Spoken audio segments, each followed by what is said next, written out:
বাংলাদেশে এমন একটা দিন আছে যখন গোটা দেশটা খুশির রঙের রঙিন হয়ে ওঠে, যখন ধর্মীয় বিশ্বাস আর হাজারো বছরের সংস্কৃতি মিলেমিশে একাকার হয়ে যায়।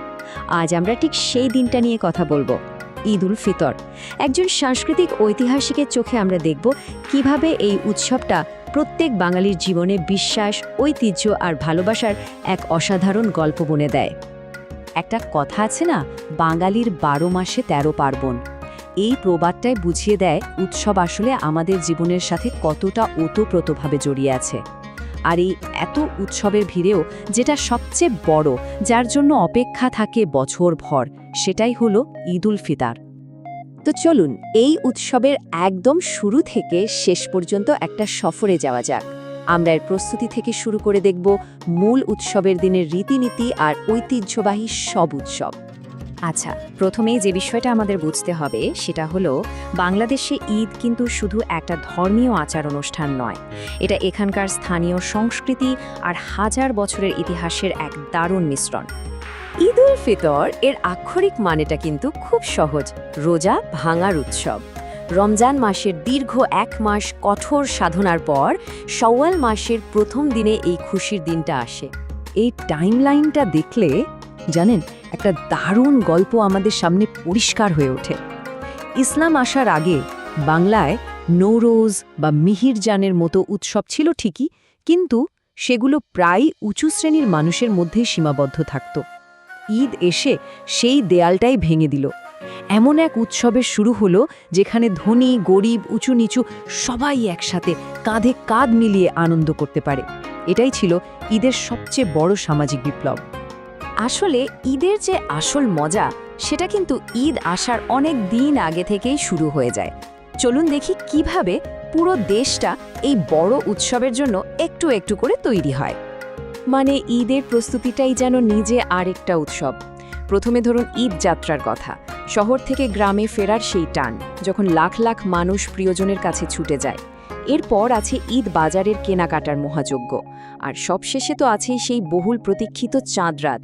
আকাশে ঈদের চাঁদ দেখার সাথে সাথেই যা উৎসবের আনুষ্ঠানিক ঘণ্টা বাজিয়ে দেয়। আর চাঁদ দেখার সাথে সাথেই যখন রেডিও টিভিতে কাজী নজরুল ইসলামের ওই অমর গানটা বেজে ওঠে, তখন মনে হয় হ্যাঁ, ঈদ এসেছে। এই সুরটা ছাড়া বাঙালির ঈদটা কেমন যেন অসম্পূর্ণই থেকে যায়।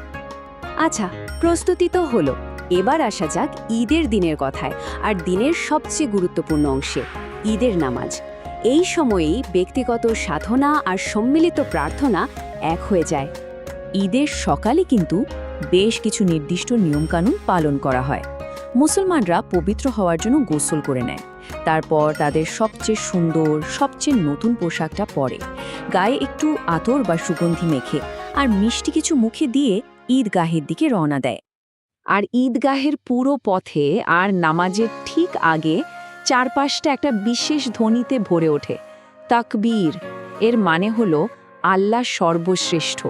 এই একটা ধ্বনি যেন স্রষ্টার প্রতি কৃতজ্ঞতা আর মানুষের মধ্যেকার ঐক্যের একটা প্রতীক হয়ে দাঁড়ায়। আর এই ঐক্যটা যে কত বিশাল হতে পারে সেটা বোঝানোর জন্য এই সংখ্যাটাই যথেষ্ট। একবার ভাবুন তো, কিশোরগঞ্জের শোলাকিয়া বা দিনাজপুরের গোড়ে শহীদ ময়দানে যখন ৩ লাখেরও বেশি মানুষ একসাথে কাঁধে কাঁধ মিলিয়ে নামাজে দাঁড়ায়, সেই দৃশ্যটা এক কথায় অবিশ্বাস্য। তো নামাজ শেষ, এবার কি? এবার হলো উৎসবের সবচেয়ে মজার অংশ, মানে খাওয়া দাওয়া। চলুন এবার একটু ঈদের রান্নাঘরে ঢু মারা যাক।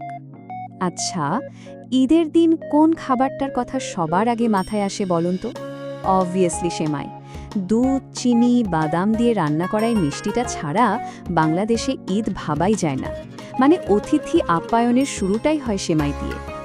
অবশ্য শুধু সেমাই দিয়েই তো আর ঈদ হয় না। ঈদের টেবিলে থাকে এলাহি আয়োজন। পোলাও, বিরিয়ানি, কোরমা তো আছেই, সাথে চট্টগ্রামের বিখ্যাত কালাভুনা কিংবা সিলেটের হামদেশের মতো আঞ্চলিক খাবারগুলো ঈদের আনন্দকে যেন কয়েক গুণ বাড়িয়ে দেয়। ঈদের আনন্দ কিন্তু শুধু ঘরের চার দেয়ালের মধ্যে বা শুধু খাওয়া দাওয়ার মধ্যে আটকে থাকে না। এই উৎসবটা আসলে ছড়িয়ে পড়ে পুরো কমিউনিটিতে, সবার মাঝে।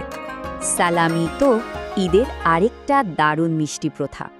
বড়রা যখন সালাম করার পর ছোটদের হাতে নতুন কচকচে নোটের সালামি তুলে দেন, তখন ওদের মুখে যে হাসিটা ফোটে না, সেটার কোনো তুলনাই হয় না। বাড়ির বাইরে বেরোলেই দেখবেন আর এক জগৎ। কোথাও ঈদ মেলা বসেছে, গ্রামের মাঠে চলছে হাডুডু খেলা, আবার ঘরে ঘরে টিভিতে চলছে বিশেষ ঈদ নাটক। আর শহরের রাস্তায় তো মাঝে মাঝে দেখা যায় রঙিন ঈদ মিছিল। এই সব কিছু মিলিয়েই কিন্তু একটা পরিপূর্ণ ঈদ। তো এত সব কিছুর পর এই পুরো উৎসবটার মূল ব্যাপারটা আসলে কি? চলুন শেষবারের মতো একবার এর গভীর তাৎপর্যটা বোঝার চেষ্টা করি। দেখুন, মূল বিষয়টা হলো বাংলাদেশে ঈদ শুধু একটা ধর্মীয় উৎসব হয়ে থেমে থাকে না। এটা আসলে এমন একটা শক্তি যা পরিবারকে, সমাজকে, এমনকি পুরো দেশকে এক সুতোয় বেঁধে ফেলে। এটা আনন্দ আর উদারতার এক অসাধারণ মেলবন্ধন। যাবার আগে একটা প্রশ্ন রেখে যেতে চাই। ঈদ উল ফিতরের মতো এত প্রাচীন একটা ঐতিহ্য কিভাবে আজকের দিনের একটা আধুনিক দেশের পরিচয়কে, তার সংস্কৃতিকে প্রতিনিয়ত গড়ে তুলছে? এটা কিন্তু ভেবে দেখার মতো একটা বিষয়।